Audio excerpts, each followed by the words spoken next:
My dear student, Siddharth classes में आप सभी लोगों का स्वागत है। आज हम पढ़ने वाले हैं समरूपता, जिसको इंग्लिश में कहते हैं सिमिलरिटी। समरूपता क्या होती है? ऐसी दो आकृतियां, इसमें तुलना होता है। ऐसी दो आकृतियां जो देखने में क्या हो, एक जैसी हो। कैसी हो? एक जैसी हो, उन्हें हम समरूप कहते हैं। कहते हैं भाई ना कि रूप समान हो। रूप कैसा हो? समान हो, वही समरूप होता है। इसमें बड़ा या छोटे की बात नहीं होती है। रूप कैसा होना चाहिए? समान होना चाहिए। इसे हम समरूप कहते हैं। कैसे? अगर मान लीजिए हमने बना दिया एक ट्राइंगल। एक ट्राइंगल है जिसका नाम है एबीसी। एक ट्राइंगल हमने बनाया एबीसी, और इसके जैसा ही एक ट्राइंगल हमने बना दिया P Q R. P Q R, और हम कह दें कि यह दोनों आकृतियां क्या हैं? समरूप हैं। रूप समान है इनका। रूप क्या है इनका? समान है। किंतु क्या ये बराबर है? नहीं। आप कहोगे सर जी, जो पी क्यू आर त्रिभुज है वो बड़ा है और जो त्रिभुज एबीसी है ये छोटा है। लेकिन रूप कैसा है? समान है, क्योंकि रूप क्या है? दोनों क्या है? त्रिभुज है।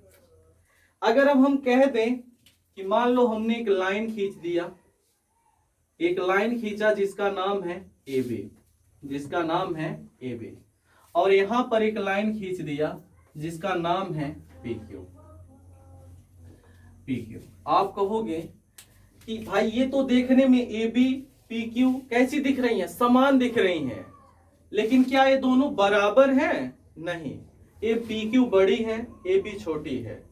यानी कि समरूपता के लिए बड़ा या छोटा मायने नहीं रखता है। समरूपता के लिए एक रूप का दिखना ही मायने रखता है। ठीक? तो समरूपता, अगर मान लीजिए एक आध एग्जाम्पल और देख लेते हैं।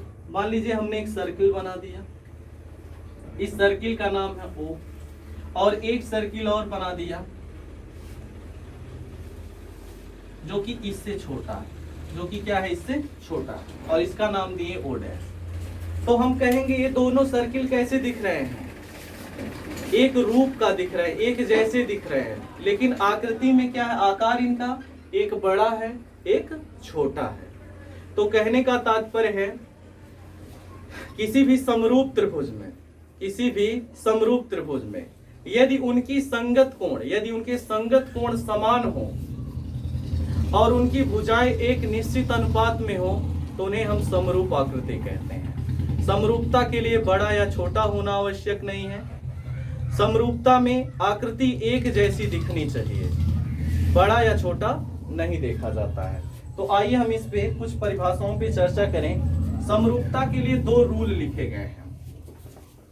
समरूपता के लिए दो रूल लिखे गए हैं। अगर हम बात करें पहले रूल की, पहले रूल की बात करें तो समान, यानी कि समरूप त्रिभुज में, इसमें समरूप त्रिभुज में इनके संगत कोण समान होते हैं। उनके संगत कोण समान होते हैं, समान होते हैं। अब कहोगे सर संगत कोण क्या है? अब देखिए यहाँ पे मान लीजिए हमने बना लिया, यहाँ एक त्रिभुज बना दिया जिसका नाम है ABC, और एक यहाँ ट्राइंगल बना दिया, ये है PQR। अब आपसे हम बात करें संगत कोण समान होते हैं। संगत कोण का मतलब कोण B जो है, कोण B जो है कोण Q के बराबर है, बिल्कुल बराबर है। कोण C जो है कोण R के बराबर है। कोण A जो है कोण P के बराबर है। इन्हीं को कहते हैं संगत कोण। संगत कोण A कोण P के बराबर है, कोण B कोण Q के बराबर है, कोण C कोण R के बराबर है। इन्हें क्या कहेंगे? संगत कोण। दूसरे रूल की बात करें, दूसरा रूल कहता है इनकी संगत भुजाएं, इनकी संगत भुजाएं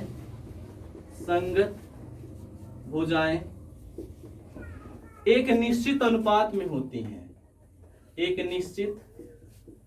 निश्चित अनुपात में होती हैं, अनुपात में होती हैं, निश्चित अनुपात में होती हैं। मान लीजिए यही आकृति है, हम आपसे कहें निश्चित अनुपात का मतलब जो AB होगा, जो AB होगा वह PQ के अनुपात में होगा। AB PQ के अनुपात में है या PQ AB के अनुपात में है, बात दोनों एक ही है। अगर ये बराबर होगा किसके, जो BC का अनुपात होगा वह QR के अनुपात के बराबर होगा। जो AC का अनुपात होगा वह किसके बराबर होगा, AC का अनुपात PR के बराबर होगा। किसके बराबर होगा, PR। यदि इनका अनुपात बराबर है तो ऐसी आकृतियां समरूप आकृतियां कहलाती हैं। माय डियर स्टूडेंट, हमेशा याद रखिएगा कि समरूपता में बड़े या छोटे का कोई महत्व नहीं होता है, ठीक है। आकृति बड़ी हो या छोटी हो, लेकिन दिखनी कैसी चाहिए, एक जैसी। जैसे हमने आपको सर्किल बताया, उसके बाद लाइन बताया, ट्राइंगल पे बताया। अब अनुपात के लिए एक छोटा सा एग्जाम्पल आपको हम बता दें। अगर एग्जाम्पल के तौर पे कहें कि यह आकृति 6 की है और यह भुजा 3 की है, यह आकृति 6 की है, यह भुजा 3 की है। यहां पर हमने 3 ले लिया, यहां पे हमने 1 ले लिया, ठीक है। यहां पे हमने 9 ले लिया, यहां पे हमने कितना ले लिया, 3 ले लिया, ठीक है। यहां 2 ले लेते हैं। अगर हम चेक करें, इनके अनुपात को चेक करें तो ध्यान दीजिए, यहां हमने कहा कि जो AB का अनुपात है वह किसके बराबर होगा, PQ के। AB का अनुपात PQ के बराबर, BC का अनुपात QR के बराबर, और PR का जो AC का जो अनुपात है वह PR के बराबर है। तो हम कहें AB कितना है, तो आप कहोगे सर जी AB तो 6 है, AB 6 है तो PQ कितना है, 2 है, बराबर। हम कहें BC कितना है, तो आप कहोगे सर BC तो 3 है, QR कितना है, QR तो 1 है। हम कहें AC कितना है, तो आप कहोगे सर जी AC तो 9 है, और PR पूछे कितना है तो PR कहेंगे 3 है। तो अगर हम इसको काट दें तो 2 एकम 2, 2 3 6, तो 3/1 बराबर 3/1 बराबर 3 3 9, 3/1। क्या सभी अनुपात समान दिख रहे हैं, क्या सभी अनुपात समान दिख रहे हैं? यदि अनुपात समान है तो ऐसी आकृतियां समरूप होंगी, किंतु याद रखना उनके कोण सदैव क्या होने चाहिए, बराबर होने चाहिए। जिनके संगत कोण समान होते हैं और संगत भुजाएं एक निश्चित अनुपात में होती हैं, उन्हें समरूप त्रिभुज कहते हैं। उन्हें क्या कहते हैं, समरूप त्रिभुज कहते हैं। यहां तक बात समझ में आ गई सबको? नोट कर लीजिए, फिर हम सर्वांग समता के बारे में जानते हैं। आई होप सभी बच्चे नोट कर लिए होंगे। अब हम पढ़ेंगे सर्वांग समता के बारे में। सर्वांग समता क्या होती है? समरूपता तो जान लिए। अगर सर्वांग समता के बारे में बात करें,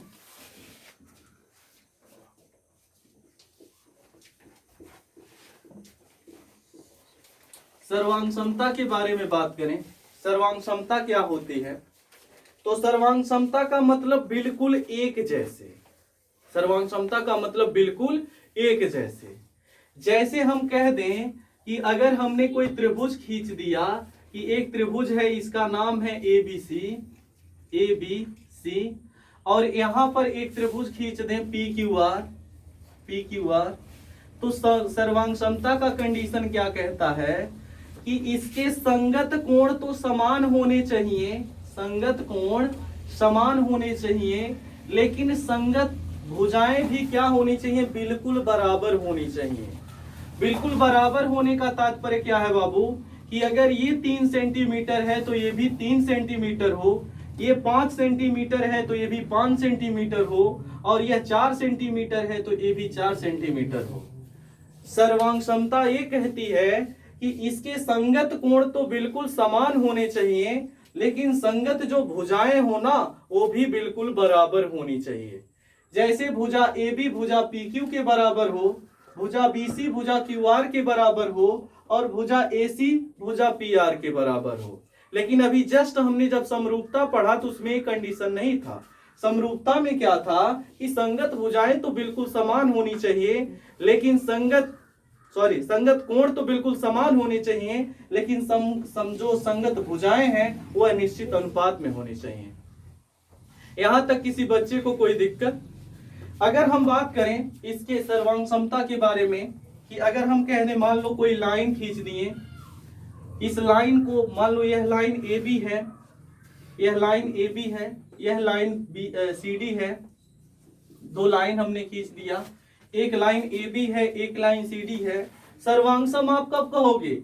अगर यह 8 सेंटीमीटर की है तो ये भी 8 सेंटीमीटर की होनी चाहिए, ये 5 सेंटीमीटर की है तो ये भी 5 की होनी चाहिए, तभी आप कह सकते हो कि यह क्या है? सर्वांगसम है, अन्यथा सर्वांगसम नहीं होंगे। तो इसके आधार पे सर्वांग समता के भी दो नियम बनाए गए। सर्वांग समता के भी दो नियम बनाए गए। कौन से? पहला नियम अगर हम कहें, पहला नियम सर्वांगसम त्रिभुज के, सर्वांगसम आकृति, त्रिभुज ही नहीं किसी भी आकृति के लिए, सर्वांगसम आकृति के संगत कोण समान होना चाहिए, संगत कोण समान होना चाहिए, संगत कोण समान होते हैं। सर्वांगसम आकृति के संगत कोण समान होते हैं, अर्थात अगर हम बात करें, फिगर पे बात करें कि एक त्रिभुज है जिसका नाम है MNO, और यहां पर एक त्रिभुज और ले लें जिसका नाम है PQR। तो संगत अभी जस्ट बताए हैं, कोण यम जो होगा कोण P के बराबर होगा, कोण N कोण Q के बराबर होगा, और कोण O जो होगा कोण R के बराबर होगा।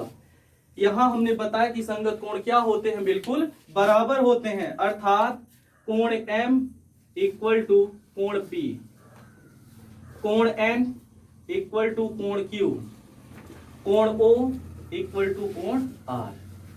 और दूसरा कंडीशन क्या कहता है बाबू?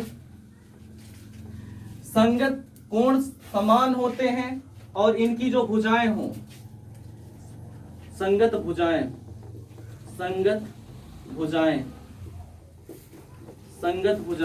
समान होती हैं, संगत भुजाएं समान होती हैं। वहां क्या था? संगत भुजाएं समान अनुपात में होती हैं, किंतु यहाँ क्या है? संगत भुजाएं समान होती हैं। अर्थात अगर हम बात करें MN भुजा की, अर्थात MN जो भुजा होगी वो बराबर होगी किसके? PQ के बराबर होगी। NQ जो भुजा है, NQ जो भुजा हो बराबर होगी किसके? QR के। और अगर बात करें MO की, तो MO जो भुजा होगी बराबर होगी PR के। ऐसी आकृतियां क्या कहलाती हैं? सर्वांगसम आकृतियां कहलाती हैं। एक बार फिर से ध्यान दीजिए, MN जो होगा वह PQ के बराबर होगा, NQ सॉरी ये Q नहीं O है, क्या है? O है।